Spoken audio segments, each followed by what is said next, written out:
Slovakia has threatened to cut support for Ukrainian refugees after Kyiv turned off a pipeline supplying Russian gas to Central Europe.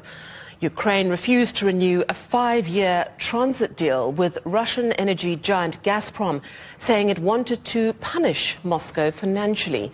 Slovakia is expected to be one of the worst hit countries, with significantly higher energy bills expected.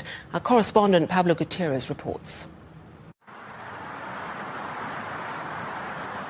For decades, Russian gas flowed to Europe via Ukraine, heating homes and fueling industries. But on January 1st, the taps were turned off. It's an end of an era that no natural gas is flowing from Ukraine or through Ukraine. So after many decades, it's a really new situation. The closure was no surprise. Kyiv had long signaled it would not renew the pipeline agreement with Russia, which expired at the end of 2024. The shutdown impacted Slovakia, Hungary and Austria, which relied on this supply route. So how much are you paying for gas a month? Like, what is it? About €1,000 just for the gas by itself. Tereza owns a yoga studio near Bratislava city center. She says soaring energy costs worsened by the Ukraine conflict have left her struggling to stay afloat.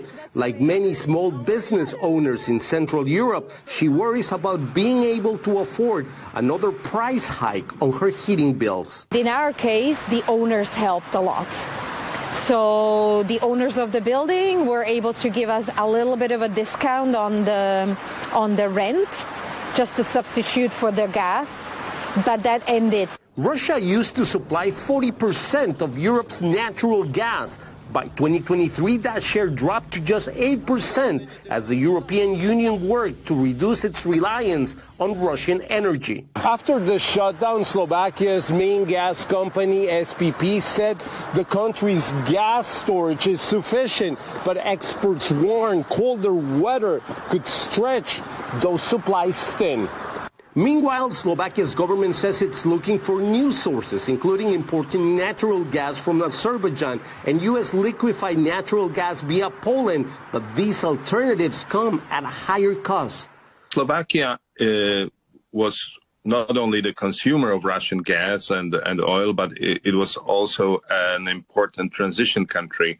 So we got money for the fact that the pipeline goes through Slovakia, and it was a significant amount. It's not a question that there is not enough gas in Slovakia or cannot be transported to Slovakia. The question is the price.